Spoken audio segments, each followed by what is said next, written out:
వినాయక చవితి రోజు చంద్రుడిని ఎందుకు చూడకూడదో మీకు తెలుసా?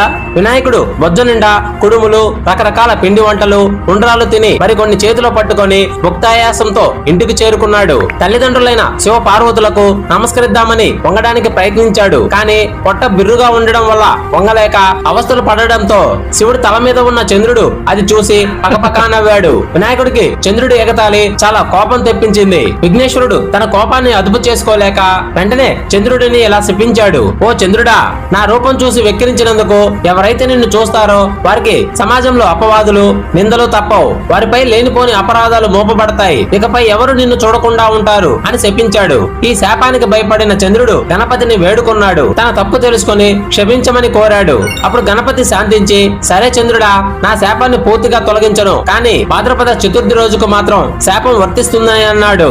అందుకే అప్పటి నుంచి వినాయక చవితి రోజున పొరపాటును కూడా చంద్రుడిని చూడకూడదు అని పెద్దలు చెబుతారు. ఒకవేళ చూస్తే శమంతకమని కథను చదవడం లేదా వినడం ద్వారా ఆ శాపం ప్రభావం తగ్గుతుందని పురాణాలలో ఉంది. ఫ్రెండ్స్, ఈ వీడియో మీకు నచ్చితే జై గణేష అని కామెంట్ చేయండి.